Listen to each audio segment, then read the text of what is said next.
I watched her laughing with someone else, not just a polite smile or a casual chuckle, but the kind of laugh that shakes your entire body. The kind that used to be mine. They sat together on a bench outside what used to be our favorite coffee spot. Their conversation flowing, as if they were sharing a secret only they knew. I happened to be standing across the street, half hidden by the crowd, and the light drizzle beginning to fall. For a moment I forgot how to breathe. I thought the ache had dulled, that time had numbed it. But there it was, sharp, raw, alive, unmistakable in its intensity. The man sitting next to her was tall, confident, someone I didn't recognize. He said something that made her laugh again, and I saw her tuck a strand of hair behind her ear, the way she always did when nerves got the better of her. I knew that habit, those little gestures she wasn't even aware of.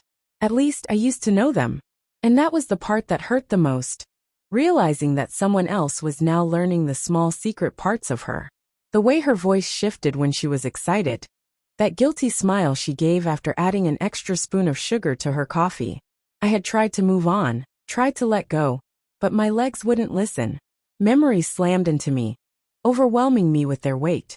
I remembered nights spent talking until the city fell asleep, her laughter echoing over the ridiculous songs on my playlist. I remembered mornings when she would dance barefoot in the kitchen, hair messy, her face still half asleep. I remembered holding her close the night she lost her dog, how she sobbed against me, as if I was the only thing holding her together. It wasn't all perfect, of course. Far from it. We fought over the stupidest things. Laundry left unfolded, lights blazing in every room. But even in the chaos, there was a sense of home. A sense that no matter what, we were in this together.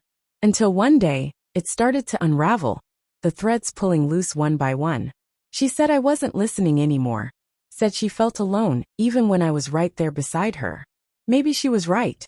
Maybe I thought we were unbreakable. And then one evening, she simply looked at me and said, "I don't think we're growing together anymore." I didn't argue. Maybe part of me already knew. We promised to stay friends. But silence filled the spaces where our conversations used to live. And eventually, we became nothing more than familiar strangers. So there I stood, rain soaking through my jacket, watching her smile in a way that no longer belonged to me. I told myself it was okay, that she was happy. After all, isn't that what love is supposed to be? Wanting the person you love to find her smile again? I was about to walk away when she looked up, right at me, right through the downpour in the crowded street. Her smile faltered for just a beat, as if she had seen a ghost. Me. The one who once knew every hidden corner of her heart. The one who almost asked her to stay forever, but waited too long. For a moment, everything around us faded. No cars, no rain, no noise. Just the two of us caught in the ruins of something that once was. I should have kept walking. I should have let her stay a memory. But instead, my feet moved toward her before my mind could stop them. She stood up quickly, said something to the man beside her, and he looked puzzled. Then, without hesitation, she began crossing the street toward me. She didn't bother with an umbrella, letting the rain soak her through. And somehow, that made her even more beautiful, wild, unfiltered, real. We met in the middle of the sidewalk, and for a second, it felt like even the sky was holding its breath. "Hi," she said, her voice soft and uncertain. "Hey," I answered, barely more than a whisper. She dropped her gaze, then lifted it back to mine. "I didn't know you were in town." "I'm not just passing through," I lied. She nodded slowly, her eyes searching mine. Silence wrapped around us, thick and heavy, before she asked, "How have you been?" My mind raced through all the things I could say. All the sleepless nights, the empty spaces, the moments I almost called her but didn't. But all I managed was, "Okay." "You hesitated," she said gently. "Better now." I admit it.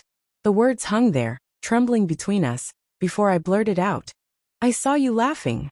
She paused, her eyes softening. "And I saw you looking," she whispered. There was a long pause, and then she stepped closer, almost as if she were afraid I'd disappear. "I think about you," she said, her voice cracking. "Sometimes a lot. Especially when I'm with someone else, and it feels wrong." I swallowed hard. "You never called." "I know," she nodded, blinking back tears. "But I never stopped hoping I'd run into you somewhere somehow." I looked away, not because I doubted her, but because I didn't trust myself not to believe her completely. Are you happy? I asked, the question slipping out before I could stop it. She gave a small shrug. I'm trying, but he doesn't know me. Not the way you did.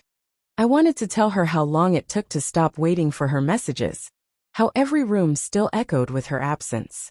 But instead I simply asked, why now? She gave a sad little smile. Because when I saw you, I remembered what real felt like. The rain was relentless now, soaking everything around us, but we didn't move. You're still my favorite, she said, her voice trembling. And then she whispered, though she didn't finish the thought. She didn't have to. I understood. Maybe this was a reunion. Maybe it was just a fleeting moment, a glimpse of what was, or what might still be buried beneath all the time and hurt. Maybe we'd talk again. Or maybe this was all we would ever get. But standing there, in the middle of the storm, I realized something. Real love doesn't always vanish. It lingers. It hides. It waits for the right moment to resurface. Sometimes in the middle of the city. Sometimes in the middle of the rain. When you least expect it. And if it ever finds its way back to you, don't be afraid to stop. Even if it's just a moment.